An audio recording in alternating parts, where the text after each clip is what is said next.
Good morning, welcome to study in Bangla. দেখো 22শে July 2025 current affairs গুলো কি আছে চলো দেখে নিই।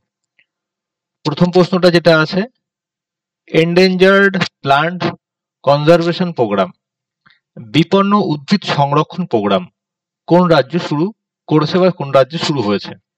এটা শুরু করেছে উত্তরাখণ্ড রাজ্য। বলছে উত্তরাখণ্ড সরকার বিপন্ন উদ্ভিদ সংরক্ষণ প্রোগ্রাম চালু করেছে।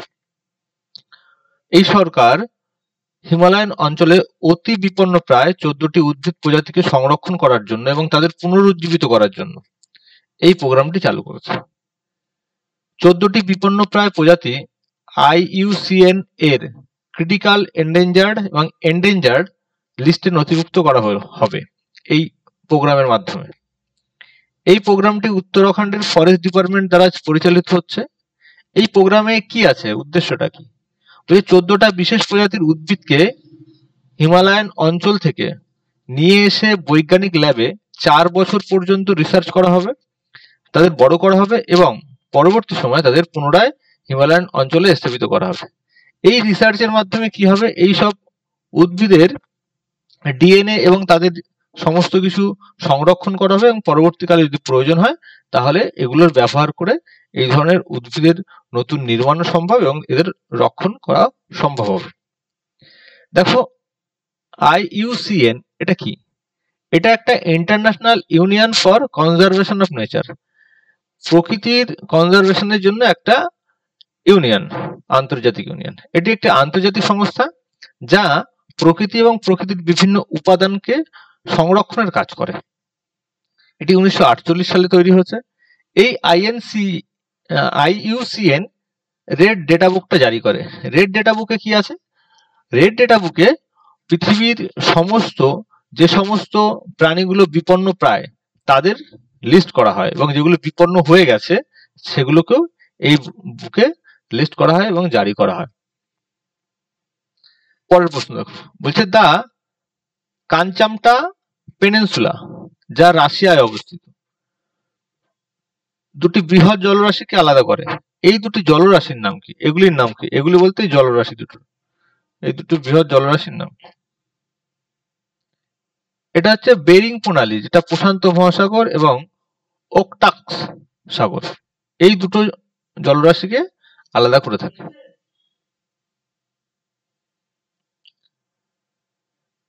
দেখো সম্প্রতি এই অঞ্চলে বেশ কয়েকটা ভূমিকম্প হয়েছে লক্ষ্য করা গেছে এবং যার সর্বোচ্চ মাত্রা ছিল 7.4 রিক্টার স্কেলে। এরপর রাশিয়া এই অঞ্চলে সুনামির সতর্কতা জারি করে এবং কামচামটা আগ্নেয়গিরি, এই অঞ্চলে কামচামটা আগ্নেয়গিরি অবস্থিত, যেটা ইউনেস্কোর ওয়ার্ল্ড হেরিটেজ সাইটের অন্তর্গত। দেখো এই অঞ্চলটা, এই কামচামটা আগ্নেয়গিরি বা কামচামটা পেনিনসুলাটা রিং অফ ফায়ারে অবস্থিত। রিং অফ ফায়ারে আমরা ভূগোলে পড়েছি যে প্রশান্ত মহাসাগর এবং তার পার্শ্ববর্তী অঞ্চলগুলোতে কি আছে, বিভিন্ন আগ্নেয়গিরিগুলো অবস্থিত, যেগুলো একসঙ্গে একটা রিং এর মতন বলয় তৈরি করে, তার জন্য এই অঞ্চলটাকে রিং অফ ফায়ার বলা হয়। তো সেই অঞ্চলে এটা অবস্থিত। দেখো এখানে ম্যাপটা আছে, এই হচ্ছে কামচাটকা পেনিনসুলাটা।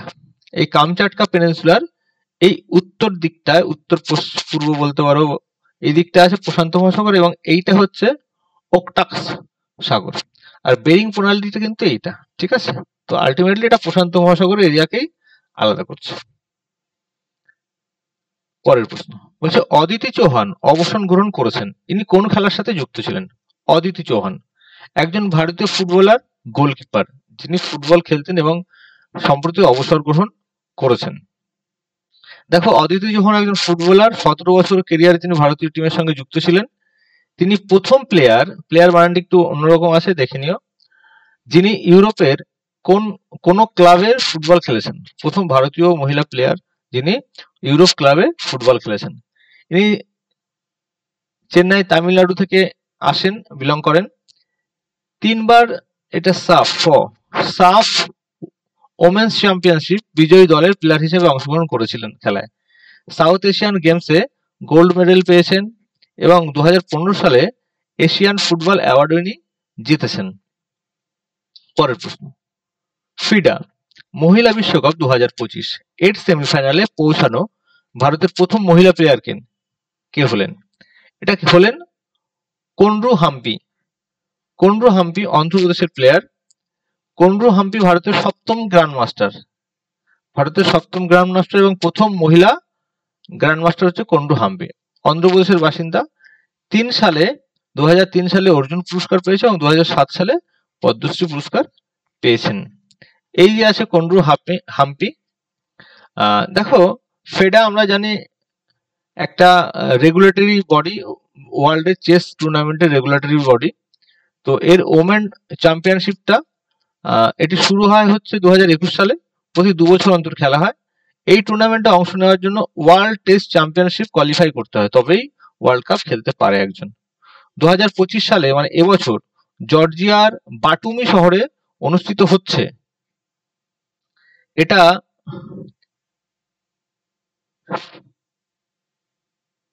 5 থেকে 29 জুলাই পর্যন্ত চলবে, মানে এখনো চলছে।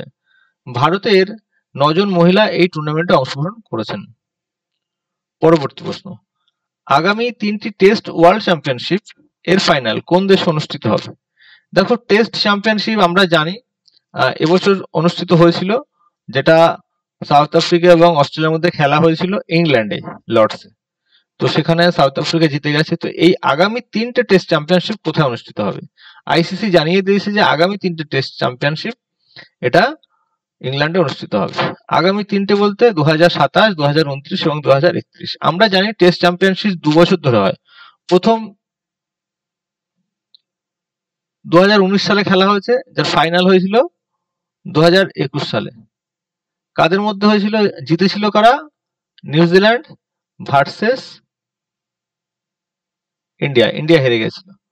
পরে যে চ্যাম্পিয়নশিপটা হয়েছিল 2023-এ, এখানে জিতেছিল অস্ট্রেলিয়া,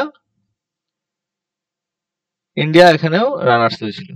এবং 2025-এ যেটা হলো সেটা সাউথ আফ্রিকা জিতলো, এটা অস্ট্রেলিয়াকে হারিয়ে। ঠিক আছে, তো 2 বছর অন্তর অন্তর হয়, মানে 2 বছর ধরে হয় এই চ্যাম্পিয়নশিপটা। তো আইসিসি ওয়ার্ল্ড টেস্ট চ্যাম্পিয়নশিপ 19 সালে শুরু হয়েছিল প্রথম, 2 বছর ধরে টুর্নামেন্টটি চলে। এবছরে সাউথ আফ্রিকা অস্ট্রেলিয়াকে হারিয়েছে। আন্তর্জাতিক চাঁদ দিবস কত তারিখে পালন করা হয়? এটি পালন করা হয় 20 জুলাই। দেখো আন্তর্জাতিক চাঁদ দিবস 20 জুলাই পালন করা হয়। কেন পালন করা হয়?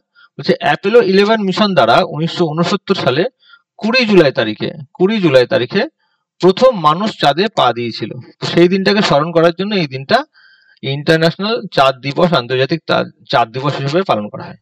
ইউনাইটেড নেশন 2021 সালে এটিকে মান্যতা দেয় এবং 2022 সালে 20 জুলাই প্রথম এটি পালন করা হয়।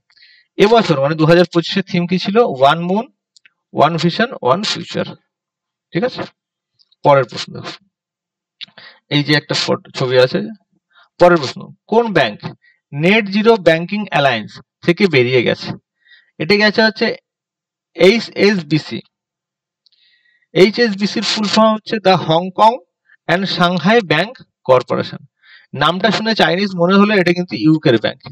তো এই নেট জিরো ব্যাংক অ্যালায়েন্স থেকে ইউকের প্রথম ব্যাংক হিসাবে এই এইচএসবিসি ব্যাংক বেরিয়ে গেল। নেট জিরো ব্যাংক অ্যালায়েন্সটা কি? এটি একটি ব্যাংকের সংগঠন। এই সংগঠনটা হচ্ছে ইউনাইটেড নেশন এনভায়রনমেন্ট প্রোগ্রাম এর ফাইন্যান্স ইনিশিয়েটিভ দ্বারা তৈরি করা হয়েছে এই সংগঠনটিকে। এর প্রধান উদ্দেশ্য কি? উদ্দেশ্য হচ্ছে এই সংস্থার বা এই অ্যালায়েন্সের মধ্যে যে ব্যাংকগুলো আছে তারা সেই সমস্ত প্রজেক্টে ইনভেস্ট করবে যেগুলোতে কার্বন ইমিশন কম ঘটে, এবং 2050-এর মধ্যে একটা টার্গেট নেওয়া হয়েছে যে জিরো কার্বন ইমিশন ঘটানো সম্ভব হবে বা ঘটাবে। এই ধরনের প্রজেক্টে এরা ইনভেস্ট করবে। কিন্তু এখান থেকে ইউকের প্রথম ব্যাংক হিসাবে এইচএসবিসি বেরিয়ে গেছে। এর আগে কানাডা এবং আমেরিকার বহু ব্যাংক এই প্রোগ্রাম থেকে বেরিয়ে গেছে। 2021 সালে এটি স্থাপিত বা চালু করা হয়। ভারতের কোনো ব্যাংক কিন্তু এই অ্যালায়েন্সে নেই। পরের প্রশ্ন, শক্তিশ্রী। আজকের সব থেকে ইম্পর্টেন্ট কোশ্চেন পশ্চিমবঙ্গের ছাত্রছাত্রীদের জন্য এটাই, কারণ শক্তিশ্রী উদ্যোগটি কোন সরকার দ্বারা চালু করা হয়? দেখো শক্তিশ্রীর নামটা পশ্চিমবঙ্গের বিভিন্ন প্রকল্পের সঙ্গে কিন্তু সম্পর্কিত, মানে সাদৃশ্য সম্পন্ন। কন্যাশ্রী, রূপশ্রী, হেনা তেনা যত শ্রী আছে। তো ওই জন্য পশ্চিমবঙ্গে কিন্তু অপশনে প্রথমে আছে, কিন্তু এটা পশ্চিমবঙ্গ হবে না, এটা উত্তর হচ্ছে উড়িষ্যা সরকার। শক্তিশ্রী কারা চালু করলো? উড়িষ্যা সরকার। দেখো, মোহনচরণ মাঝি উড়িষ্যার মুখ্যমন্ত্রী, ইনি এটা চালু করেন। এই শক্তিশ্রী উদ্যোগটি উড়িষ্যা সরকার দ্বারা চালু করা হয়েছে ইউনিভার্সিটির মেয়েদের সেফটি সিকিউরিটির জন্য। ইউনিভার্সিটিতে এটা চালু করা হবে বা হয়েছে। উড়িষ্যার 16টি ইউনিভার্সিটি এবং 730টি গভর্নমেন্ট কলেজে এই উদ্যোগটির নেওয়া হবে বা চালু করা হবে। এই উদ্যোগটির অধীনে শক্তিশ্রী এম্পাওয়ারমেন্ট সেল তৈরি করা হবে প্রতিটি ইনস্টিটিউশন বা ইউনিভার্সিটি বা কলেজের মধ্যে। এছাড়া একটি ছাত্র সংগঠন তৈরি করা হবে এবং মেয়েদের যাতে সেফটি এবং ডিফেন্স শেখানো যায় সেই দিকে ব্যবস্থা করা হবে। পরের প্রশ্ন, আইসিএমআর দ্বারা তৈরি প্রথম ভারতীয় স্বদেশী ম্যালেরিয়া ভ্যাকান্সি কোনটি? এটা হচ্ছে এডি ফ্যালাসিভ্যাক্স। এডি ফ্যালাসিভ্যাক্স হচ্ছে প্রথম স্বদেশী প্রযুক্তিতে তৈরি ম্যালেরিয়ার ভ্যাকসিন। এটি আইসিএমআর ডেভেলপ করেছে, আইসিএমআর দ্বারা তৈরি করা হয়েছে এডি ফ্যালাসিভ্যাক্স স্বদেশী ম্যালেরিয়া ভ্যাকসিন। এটি দুটো স্টেজে কাজ করবে। এটি একদিকে কি করবে, একটা স্টেজে ম্যালেরিয়া থেকে বাঁচাবে এবং দ্বিতীয়টা হচ্ছে ম্যালেরিয়া ছড়াতে বাধা দেবে। আইসিএমআর কি? Indian council of medical research. 1911 সালে এটা তৈরি করা হয় এই সংস্থাটা। এটা আমার একটু সন্দেহ আছে, তোমরা একটু দেখে বলো এই ইনফরমেশনটা। আইসিএমআর কবে চালু করা হয়? 1911 না 1811? কমেন্ট করে জানাবে। এর সদর দপ্তর নিউ দিল্লিতে অবস্থিত। রাজীব ভাল বর্তমান ডাইরেক্টর জেনারেল আছে। Ministry of health and family affairs এর অধীনে এই সংস্থাটি কাজ করে থাকে। তো এই ছিল আজকের কারেন্ট অ্যাফেয়ার্স গুলো, খুব ইম্পর্টেন্ট আছে। তোমরা সবাই ভালো করে লক্ষ্য করো, লিখে রাখো, নোট করে রাখো, তোমাদের পরীক্ষার সময় খুব কাজে আসবে। তো থ্যাংক ইউ, ভালো থেকো।